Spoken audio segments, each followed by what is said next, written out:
And it is an exemption, and I think that the key thing to understand about this exemption is if any of us were to go out in our backyards and inject fluid underground, we have to get a permit before we could do that under the Safe Drinking Water Act to make sure that our injection underground didn't contaminate underground sources of drinking water. 100 million Americans, a third of our population, rely on groundwater for drinking water.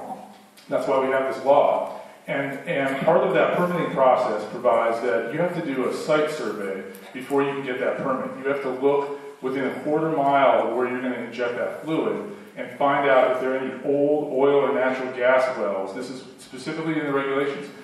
Are there old oil and natural gas wells within a quarter mile? Are there old water wells within a quarter mile that could serve as conduits for contamination so that when you inject your fluid underground, it could spread over to these old wells, rise up the old wells, and then break out near the surface where your aquifers are. You also have to conduct a pressure test on your injection well to subject your well to pressure before you conduct the injection to make sure it's going to stand up to that pressure. When oil and natural gas companies inject huge quantities of fluid in hydraulic fracturing, they're exempt from that law, except for the use of diesel fuel. If they're using diesel in their hydraulic fracturing, they're not exempt. And unfortunately, we found in our report last year, we surveyed several different regulatory agencies in New York, Pennsylvania, Montana, Colorado, and Wyoming, and we said, are you checking to see what chemicals companies are using in their hydraulic fracturing to see whether they're using diesel or not, and whether they're getting those permits under the Safe Drinking Water Act? And all those regulatory agencies basically said, no, we're not checking. It's the only exception, the small exception, was Wyoming, where they were checking the trade name chemicals.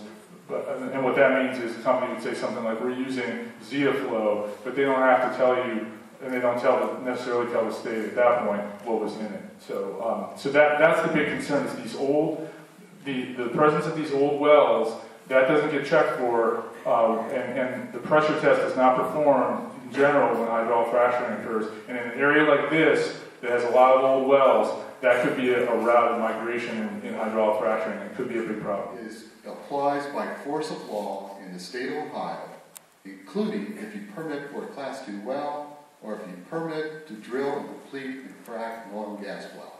Everything he just described, including area review, permitting specific to Class 2, permitting specific to oil and gas wells, applies by force of law in the state of Ohio, and the delegation from US EPA to the ODNR or to the Ohio EPA for injection into the ground.